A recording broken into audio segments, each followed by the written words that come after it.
It is an absolute pleasure to introduce our duo this morning of Mary Heebner and Julie Joyce. Mary Heebner is an artist with a practice deeply grounded in place. In her work with handmade paper and natural pigments, it is as if she's in collaboration with nature herself. She has called her work a parsing out and weaving together of fragments, of histories, stories, objects. Her work, her process, the literal tearing apart and piecing together of fragments, paper and other materials, is linked to the narratives of our own lives, where we connect, imagine, and create anew. She plays with materials like a jazz musician, improvising, innovating, moving rhythmically in and out.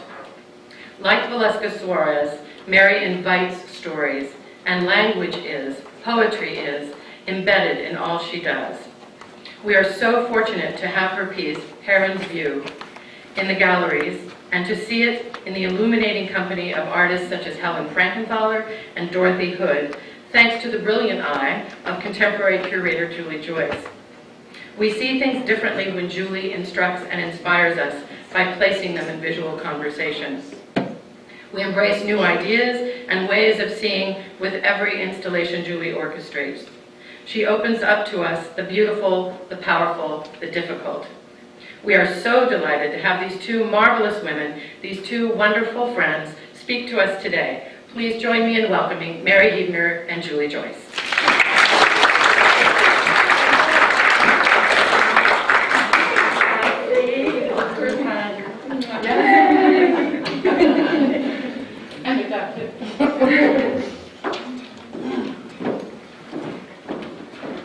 Good morning, everyone, and thanks for hanging out and being part of this conversation. I think we could probably open it up to questions once we get going.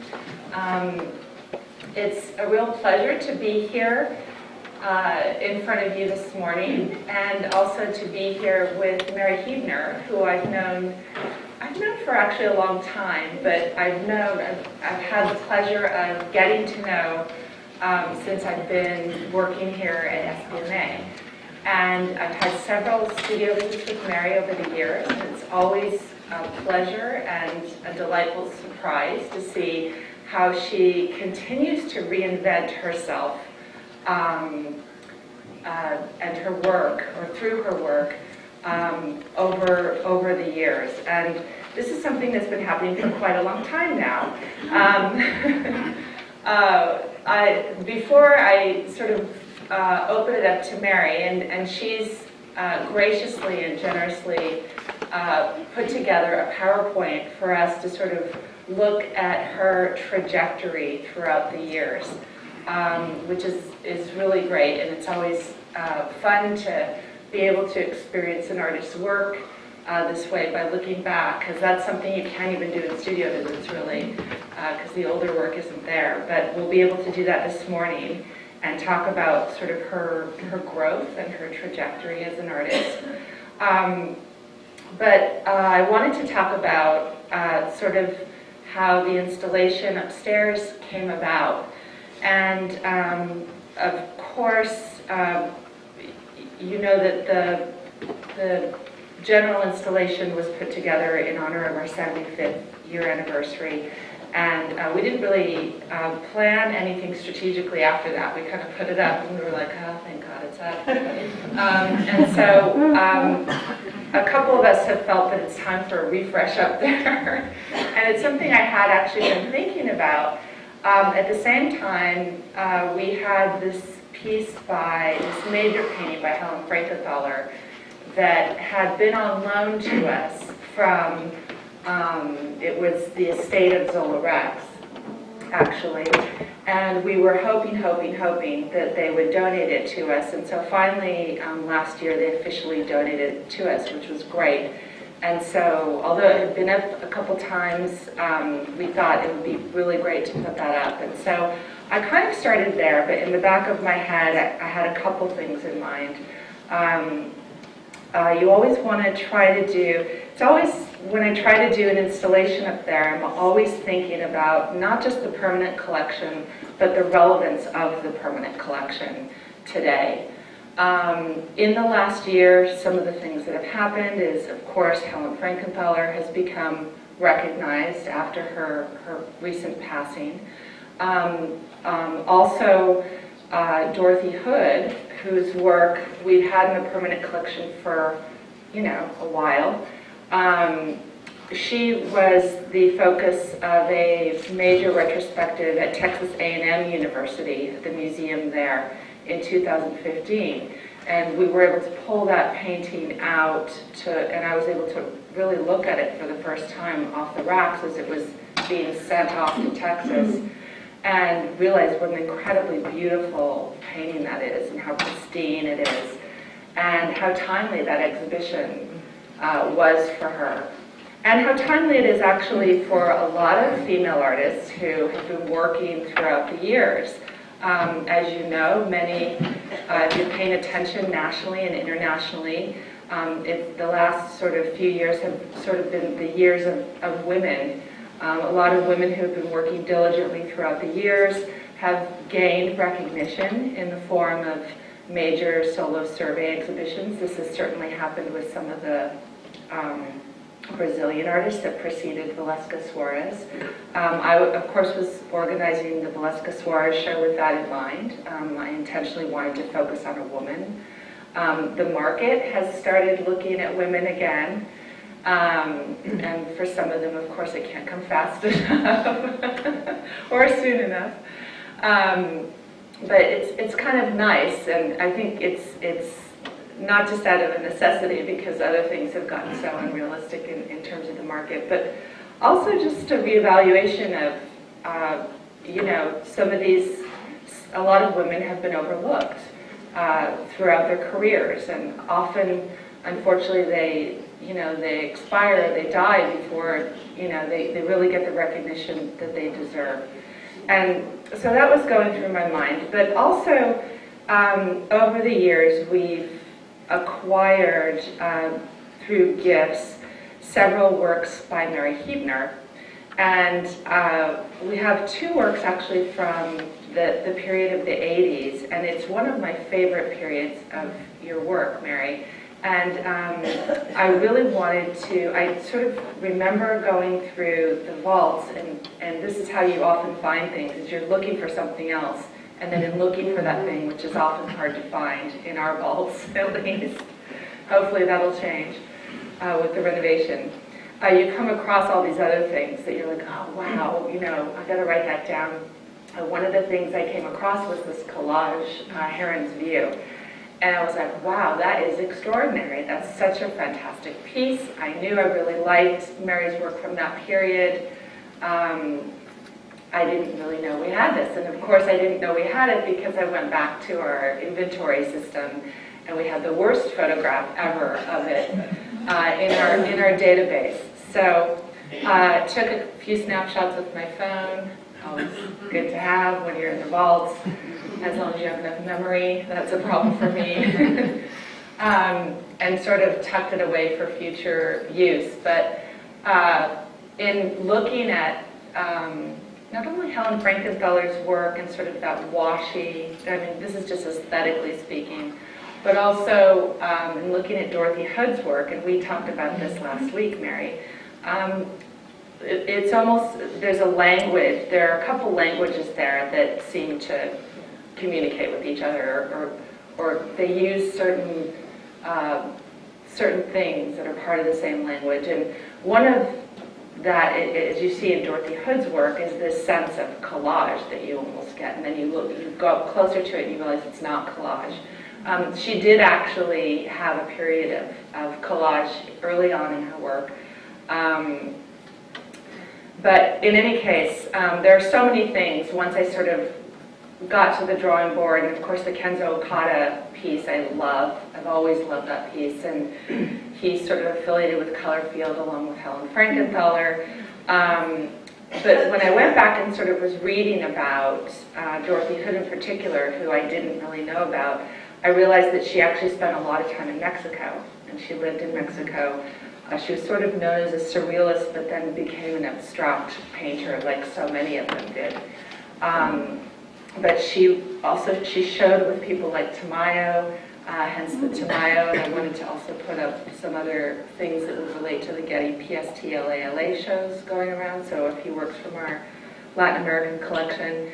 But she had also befriended Pablo Neruda, which I thought, okay, this is too uncanny, you know. But since then, there have been a lot of other things. You know, when I read about Mary's work, and I read about Dorothy Hood's work, and even Helen Frankenfeller and Kenzo Okada, and some of the, you know, the Latin American artists we have up, like Tamayo, who Dorothy Hood showed with, actually, and then knowing that you travel quite a bit, which I think informs your work as well, I just thought the installation made more and more sense. So I'm particularly thrilled to have this work up on view.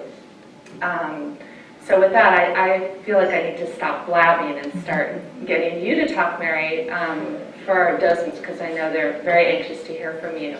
But I just wanted to preface, Mary's going to sort of start,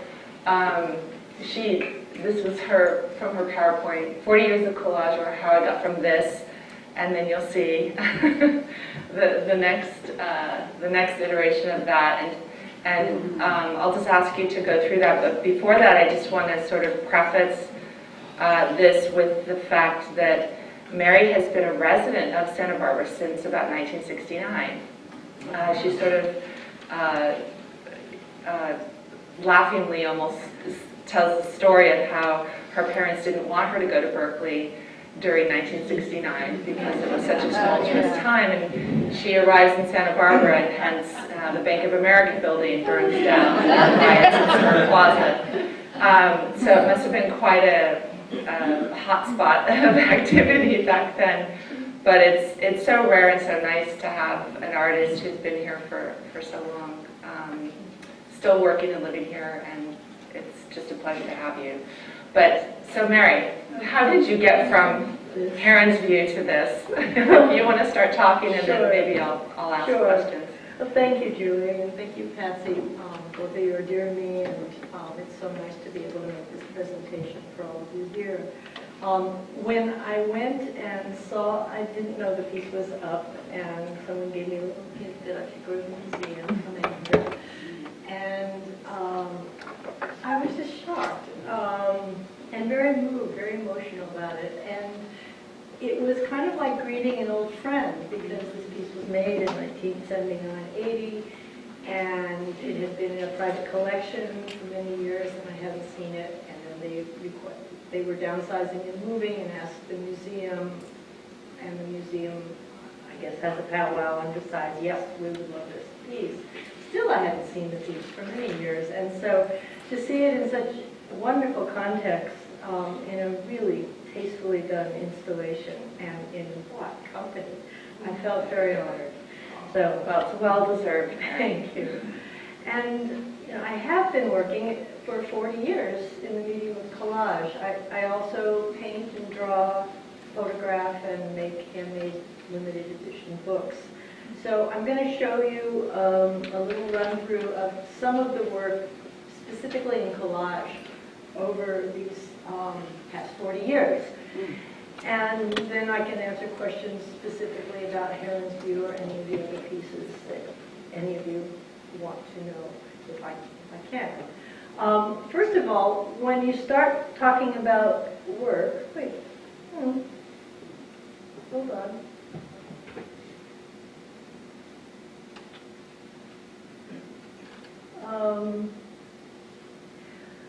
I like to talk about the people who really have influenced me from an early age. Georgia O'Keeffe was one of the first artists I looked at and tried to copy. And Constantine Brancusi in his soaring, beautiful shapes. And my father was a jazz musician, played clarinet and saxophone, and I grew up listening to Ella Fitzgerald and graduated to Coltrane, Dolphy, and whatnot. And those sounds were always in the background in my studio. But then, of course, the anonymous ancients are the most profound influence on me in terms of where I reach in the deep past to find resonance in my present. In terms of my teachers, Julie and I share a love of Sister Carita. I used to go, when I was at Providence High School, I would go to Immaculate Park High School on the weekends, good Catholic girl working on the weekends, and help Sister Carita do the grunt work of laying down prints and whatnot with a couple other volunteers. Which is quite extraordinary, actually. Sister Carita in LA is so legendary too, and she's such an amazing And teacher. you put together an exhibit. Yeah, and for those of you who don't know, who may not know, Sister Carita, although she was sort of considered kind of a, just sort of popular artist, not even a pop artist, even though she really is. She was not only putting out these fantastic bodies of work and going to openings at night in her full habit with her friends in LA, but she was actually sort of forming the core curriculum for a lot of the Catholic schools in terms of art lessons and teaching that sort of became this kind of national curriculum for art. So. I was fortunate to, in the late 60s, be at an all-girls Catholic school where Vatican II was happening. It was a liberalizing time, maybe similar to Pope Francis now. And we were reading in religious studies class, we were reading the Jewish philosopher Martin Buber, Lao Tzu, Sartre, all kinds of different aspects of how one questions their spirituality. So it made a foundation for me. And she was also very political. And she was very much against the Vietnam War. And so a lot of her posters, etc., have that voice to them. I came to UCSB, and one of the first people I met was Max Schott, who is a writer, and we became friends, and after 2 years of floundering in the college, taking different classes that I realized later were only upper division classes. I hadn't taken any requirements to take my College of Creative Studies. I did. And one of my first teachers was Mike Kanemitsu, Masami Kanemitsu, and also Paul Warner, who taught me watercolor. As a barefoot and pregnant hippie, as a senior, I graduated, but then had a young child, Sienna, and was making watercolors that were heavily influenced by O'Keeffe, as you can see. Lots of bones and shells I gathered on the beach. And then during my pregnancy, I did a lot of imagined work about what that new life was. And when I applied to graduate school, the only person I wanted to really work with was William Dole. And I met with him, and at that time you had to have somebody sponsor you. And Bill looked at these and said, "There's nothing more, you've got this down." And I said, "I want more, I want more." And in his elegant way and his understated way, he was one of the finest teachers I've ever had. He was proud of his collages in that he would arch an eyebrow and say, "Nothing overlaps." It was pristine, laid down with rabbit skin glue and tweezers. And my approach was a little messier. This is me in my studio above what was Weston's Camera, it's now Starbucks. And that's kind of the mess I would make and start making collages. I started making collages because I was making watercolors, which I thought were kind of boring, and I tore out the good parts. And I saved the good parts, and then I started gluing the good parts together, and that's collage. So I made little ones, some based on site maps. This is at Chaco Canyon. I was married to an archaeologist, so I spent a lot of time in the Southwest, the American Southwest, and also on Santa Cruz Island doing excavations and being the cook and bottle washer as well. But I was also interested in layering in time, and this large piece still was up in my storage unit, is called Cartography, and it's about mapping and spaces and spatial relations. Mary, is that center panel, is that a panel? It's not hollow, is it? No, it's just a big piece of white paper that I put in the heart of the painting, and it's a piece of Murillo paper. Yes. and some of the lines of graphite. I find collage in a way is a process of elimination. You're trying to layer things on, but then pull them away until you get to the essence of what the balance is, the rhythm is of a piece. I just want to ask, I mean, I look at this piece and it looks, you know, like almost like an abstract painting. Were you looking at some painters at the time, or, yeah? Well, I was looking at Frankenthaler, I was looking at Diebenkorn, Matisse, to name a few, and then contemporary painters as well. And also looking at a lot of maps and site drawings and ancient artifacts. And so it was a combination. A person I just met recently who's working at a design museum in Atlanta said, she's trained as an archaeologist, and she said, design is archaeology backwards. That's really nice. You can see the mess on the floor. That's the canvas tarp. You'll see later that when the canvas tarp gets painted just right with all the debris, I work on the floor, so I work all four sides of a piece to work aerially. When it's just right, I might cut a little swatch out of that canvas tarp and glue it onto a piece. These are also from the same period that Heron's Nest is. Cochineal, there's a funny story with this, if I have time. A woman named Peggy Walker, Margaret Walker in San Francisco, saw my work here at the Art Rental Gallery, which I lament that does not exist anymore. It's a wonderful way for people to collect art and also for artists to have their work collected and seen.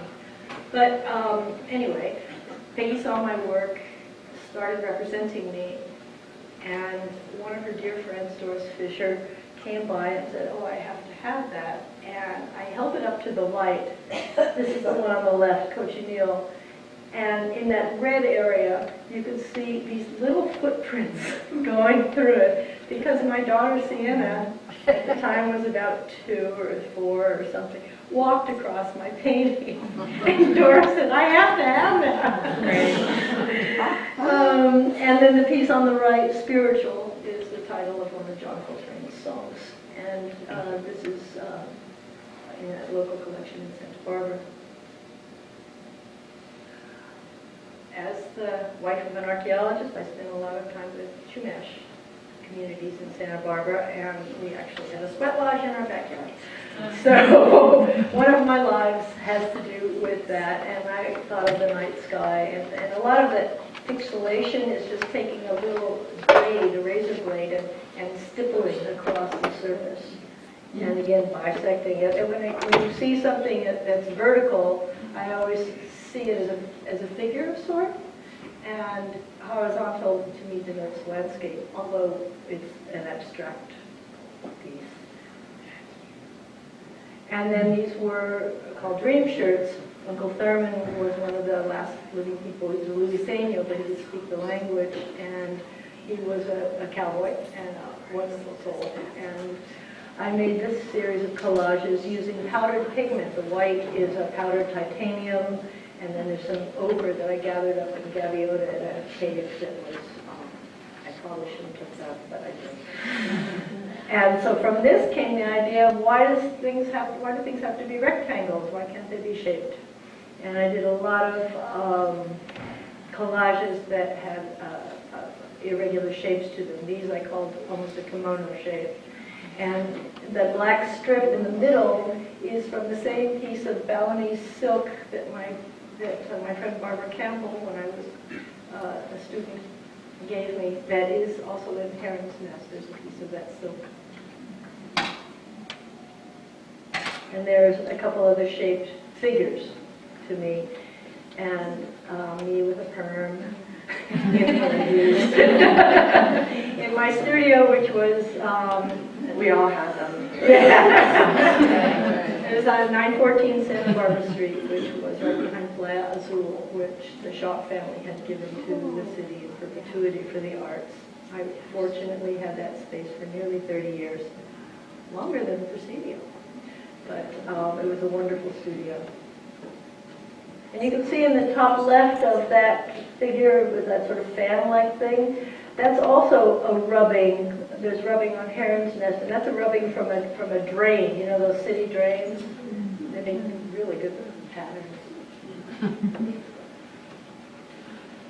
There's that piece of canvas from my floor on the left and on the right. First Moon Passage was a series of 12 pieces abstractly talking about the phases of the moon, and it was also made during the time that my daughter was 14 or so and coming into her own phases of the moon. Again, very interested in ancient goddess figures and the idea of opening up to the deep past and looking at cave art and the bas-reliefs from Lascaux and Pont-de-Gaume and whatnot. And you can see that I'm working on the floor there, and that's pretty much how I work. I work on the floor, and then I put things up on all four sides.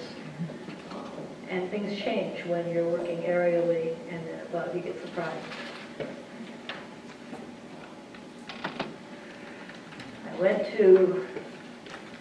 I invited myself to Mexico with the man who would become my husband, named Duff Everton, and we went to Cenotes, underground springs that were dark and mysterious with roots growing down and a small crack of light at the top that would radiate an ultramarine blue light on the water below.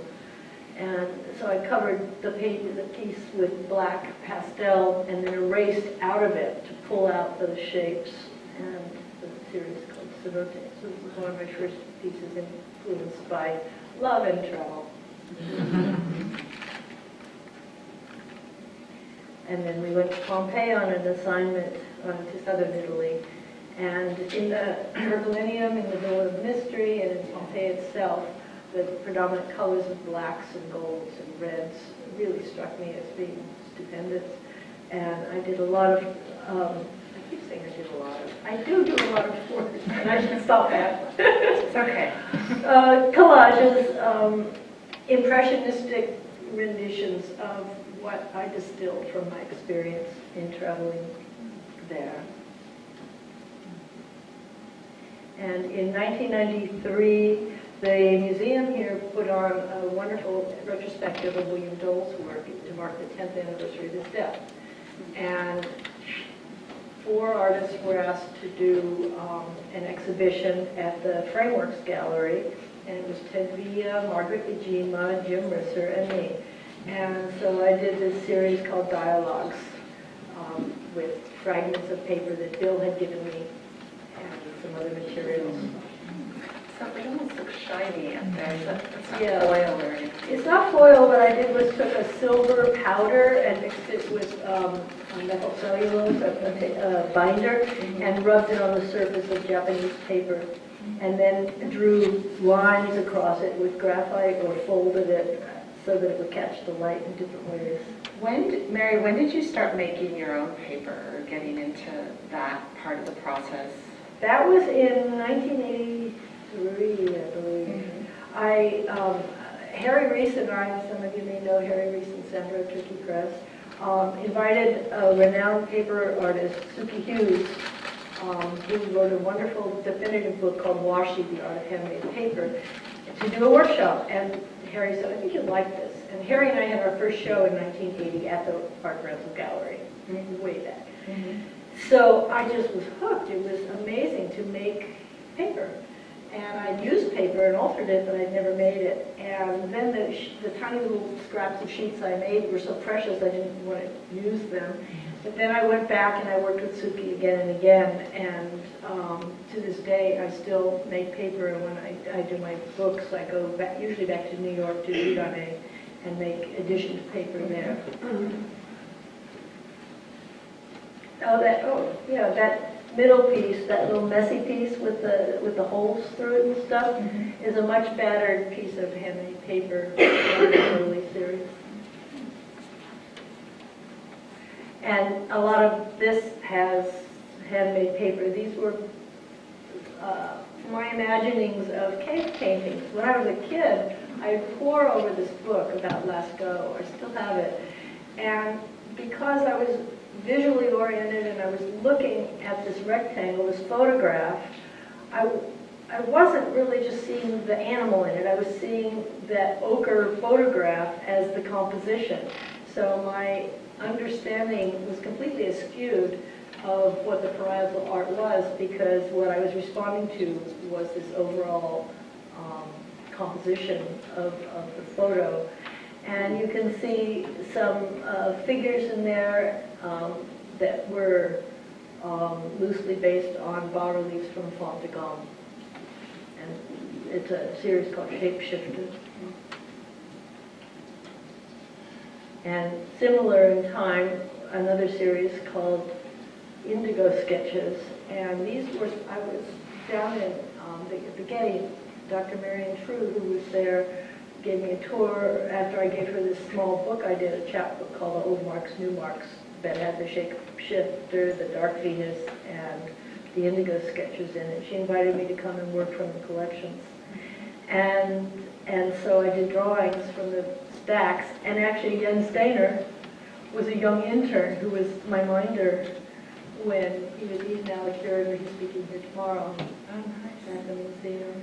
So is this the first series? Because when I think this is such an iconic body of work for you, the image of the torso, the classical torso.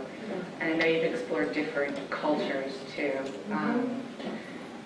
Is this about when you started, or when did you start this? Oh no, it's much earlier, isn't it? Well, it's earlier, but in a timid kind of way, and not really wanting to just be blatantly figurative. I like to evoke a sense of figure.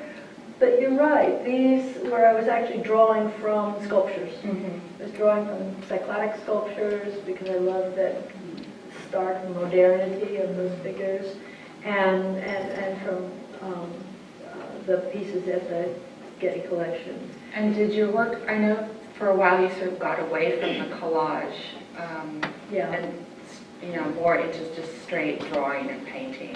Yes. Is this about when that happens as well?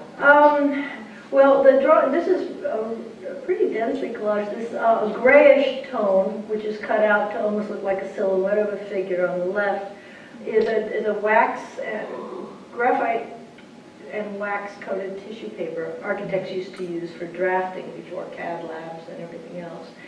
And I love it, and I still work with that material. One of the things that stopped me working from collage was when I had to move to my studio in 2008. I had this palette full of scraps, and I could pull from the bottom and know exactly what series that was from. I had this stratigraphy of work, and it was so chaotic when I had to move.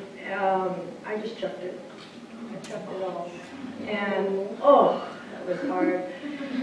And should have set it on fire. But building up an archive of scraps and bits takes a while. And then I started drawing and painting and making books. These are some of the cycladic collages. Again, you can see a lot of these have the paper that I made in them. And I work with negative shape, negative, positive, really looking a lot at Matisse during this time. When Macduff and I went to Iceland, he said, "You want to go to Iceland with me? I got this assignment." And no, I'll go to Italy. But I evolved. And then he showed me this area called Landhugar, which was like walking into an O'Keeffe painting. Everything was backlit, colored, barren, bitumen and all these mineral rocks in the surface. It's astonishing. And from a 3-week assignment, I think I got 3 or 4 years of work out of it. These large pieces are 6 feet by 4 feet. And the collage elements are kind of hidden. There's that along the side, again, that graphite and wax stuff, Fijian bark painting. I like to make the collage part of the painting so you can't quite tell, just like Dorothy Hood, maybe that looks like a collage. I like the ambiguity of it, and it plays with texture and surface. And that was my second handmade book that came from this series. And here's two more from the Pangaea series, Deep Thermal and Copper Heat. And Copper Heat is owned by the museum, thanks to Mercedes Eichholz, who said, "They ain't getting it till I die."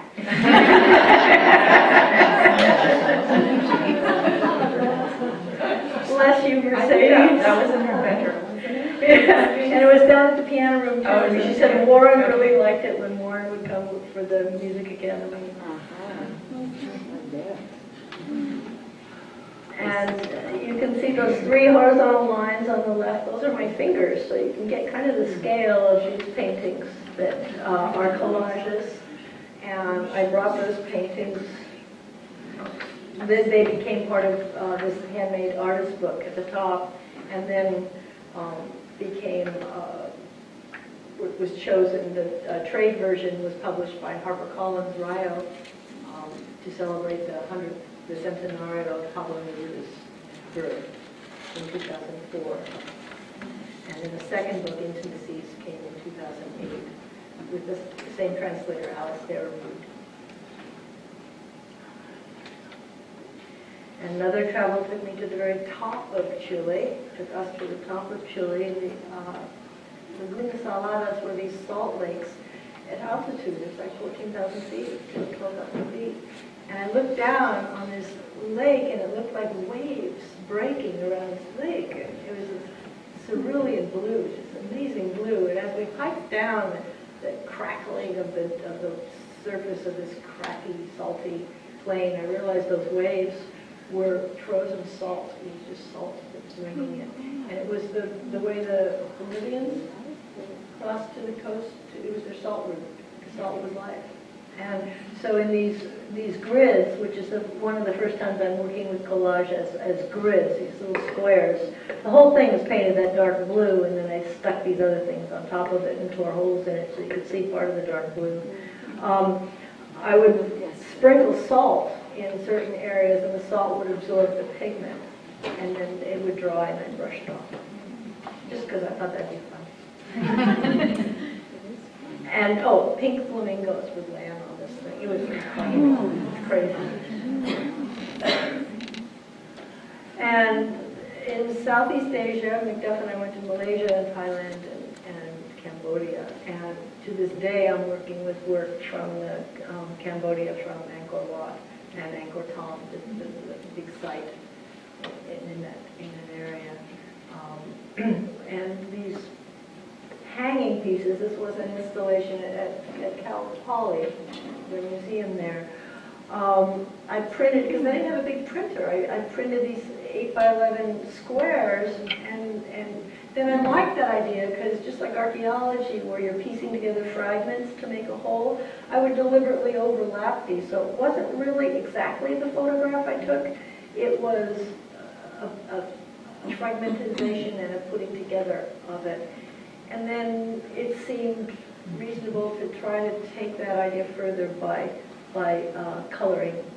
And so then I used handmade Bhutanese paper and gridded each photograph, and then separately printed them out and printed each one, not thinking about a face at all, but just drawing as if it were a topographic map or some kind of earth topography that I was following the pixels.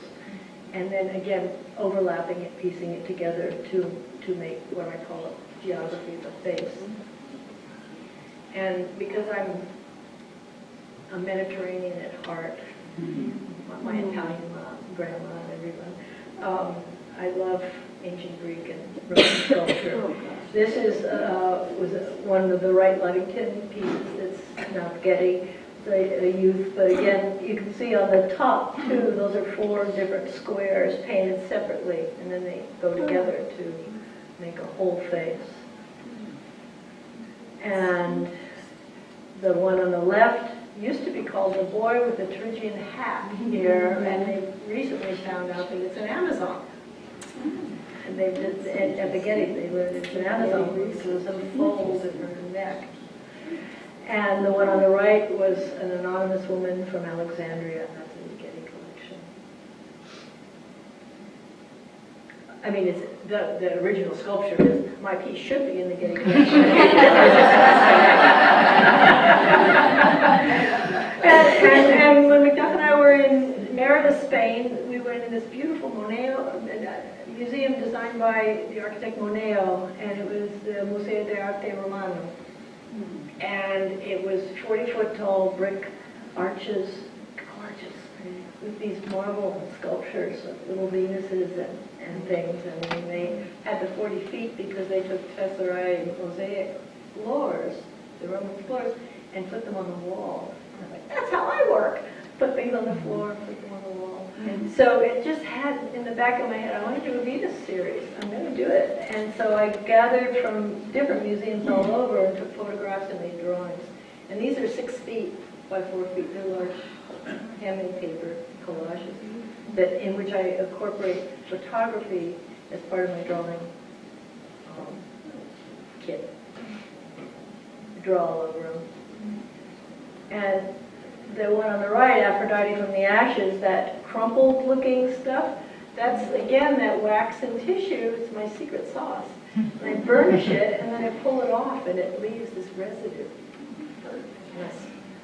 And then the last one, I believe, I don't know, and sometimes I'll marbleize paper and that one's on the left has a marbleized image. And there's my studio on Haley Street between Kaplan and Santa Barbara Street, and I'm racing around, and there we are.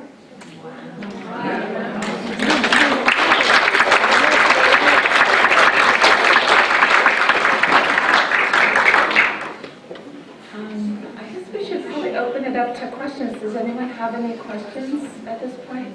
I wonder if you could describe what it means to marbleize paper. Oh, you take a sheet of paper, and you have a vat of water, and the water has to be very, very still.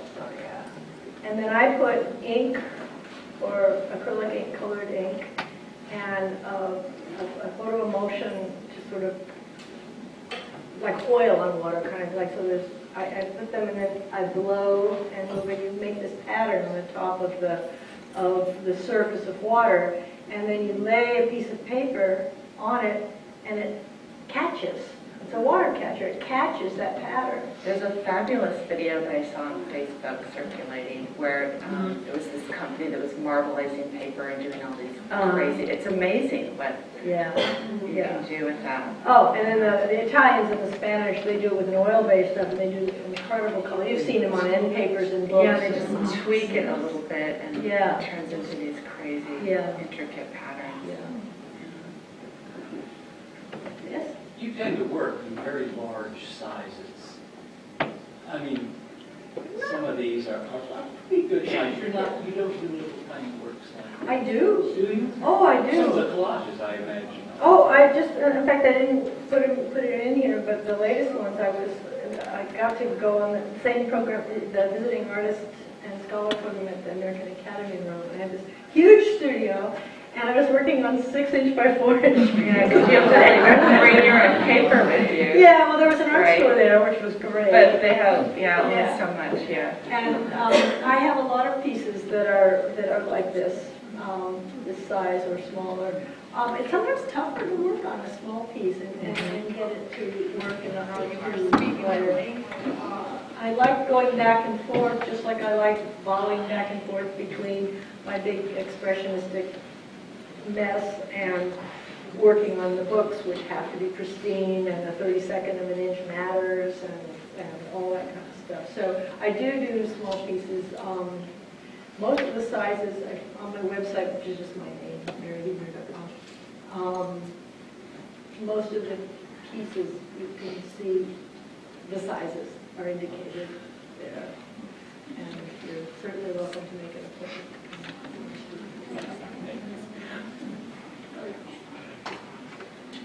There's 2 in the back. Maybe start with you. What was the inspiration for Karen's view?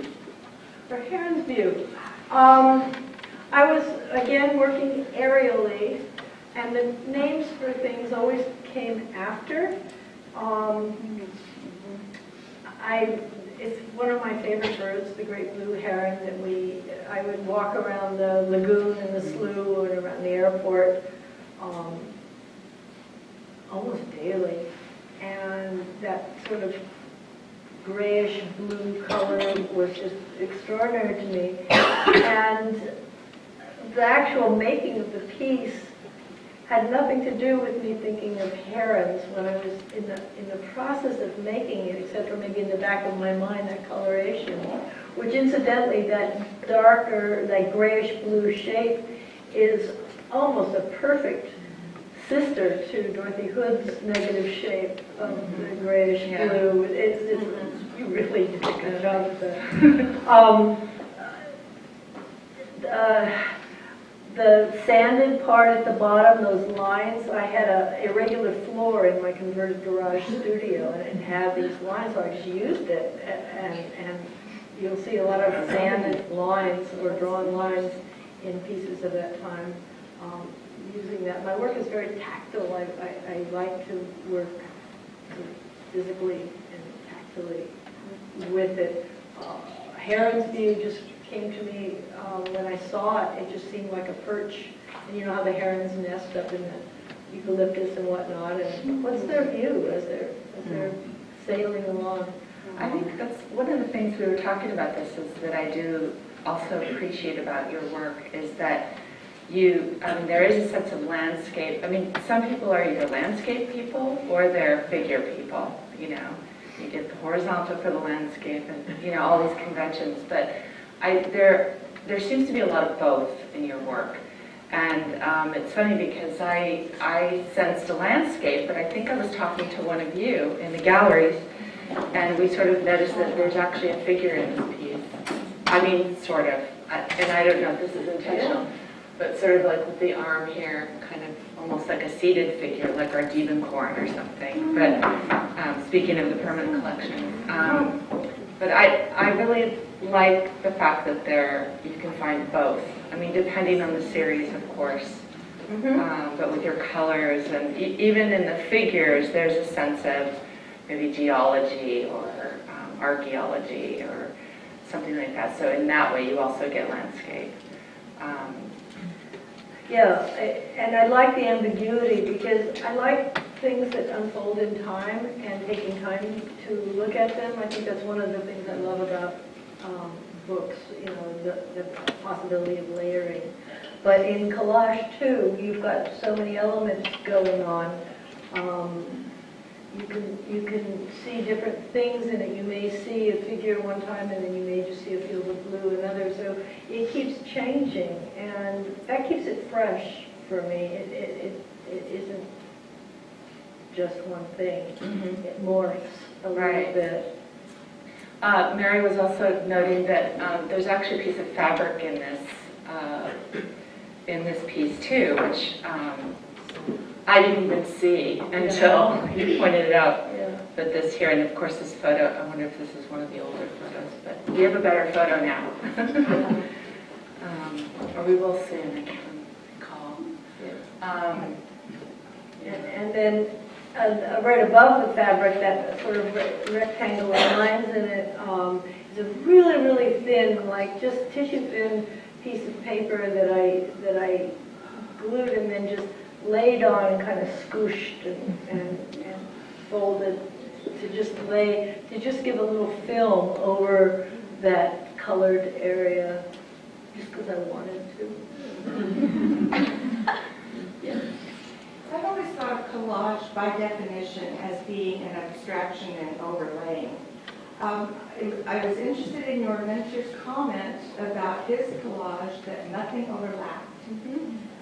So can you talk about that a little bit, about his work and how was that typical of his work in Sweden? Yes, and the museum is graced with many, many of his collages.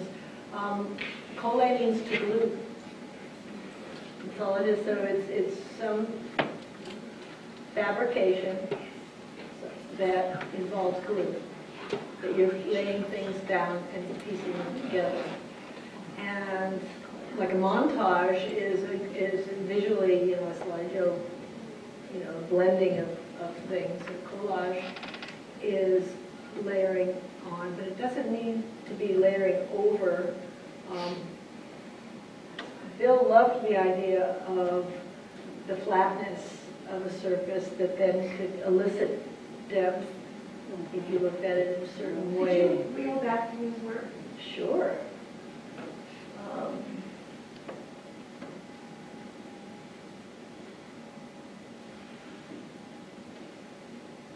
Come on. One more. There it is. So this piece is called Second Writ, and each one of those rectangles just occupies its own space on a field of white, just a field that he would size with rabbit skin glue. And he liked rabbit skin glue for the sizing part of it, and then also he covered each piece with it, and it gave it a certain sparkle. I liked the sparkle. And he put writing, calligraphy, maps, all kinds of different ephemera that he found when he was in Florence right after the flood. He needed a portfolio. He went to a second-hand store. He bought this leather valise, and inside were all these flood-damaged pieces of paper. And that's when he started making collage. And I miss him. He is such a wonderful man, and he taught by understatement. I would bring in something in my cardboard folder, and if it wasn't really working, he'd point to an area that would go, this is really interesting, right in here, and this is why. He didn't just go, God, it's awful.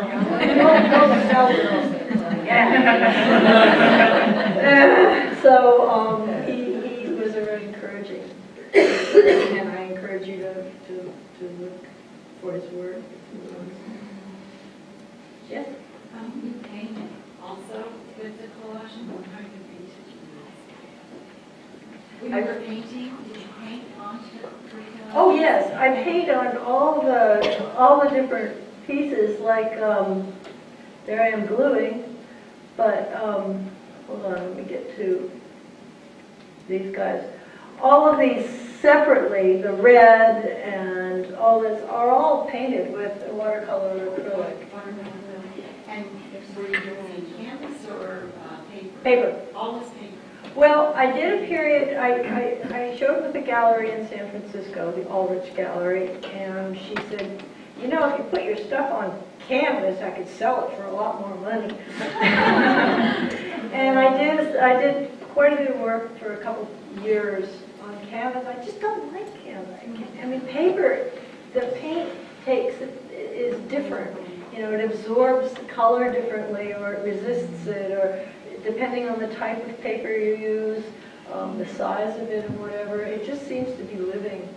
And so I hadn't gotten that experience with canvas. When I was a student in creative studies, I made a lot of oils on canvas that, which I finally realized I was trying to make something that looked like art. And I just stopped. I think that I stopped at the point where I was pregnant, and my husband said, what are you doing? Are you trying to make something that looks like art? And like, why? And so I stopped using color, only burnt sienna and Payne's gray, and did those watercolors. And that's partly how she got her name, from the burnt color. But then I gradually grew into something in which the love of paper has always been with me.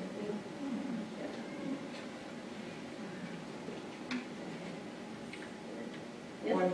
So would you describe yourself as having reinvented yourself as you go along, or more an evolution? It actually seems fairly cohesive. Oh, thank you. I think reinvention I think we all reinvent ourselves as we go along, as we go through the las golpes de la vida, the blows of life. And it's what Richard Rodriguez was talking about the other day, about finding your voice. And you start learning your voice from,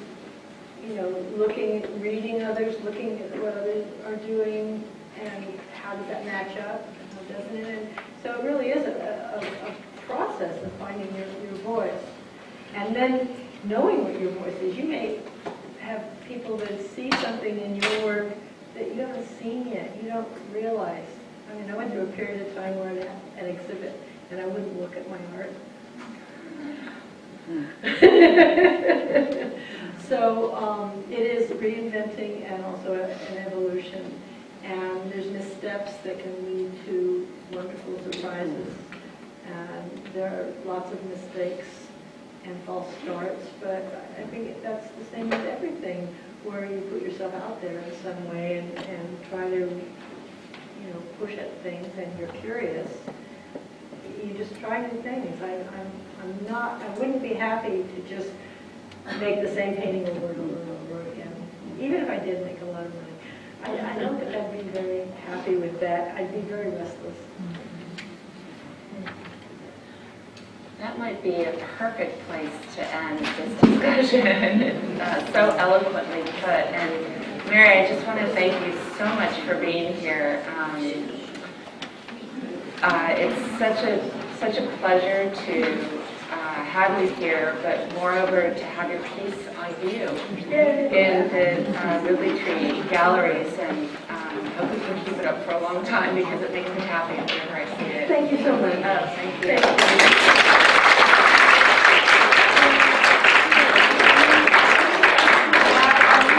I also want to, speaking of reinventing ourselves, we now have the beautiful, the kind, the wonderful, the talented Kelly Omega in the house.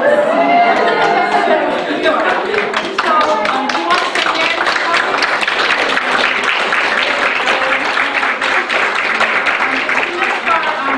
Our homage to you. We'll show it to you, but also Rachel's going to roll out the scroll so that you can all, I will just take a moment and sign it. And once again, this has been a fantastic morning in the company of amazing women on stage and women and men in the audience, and we say goodbye to an amazing woman.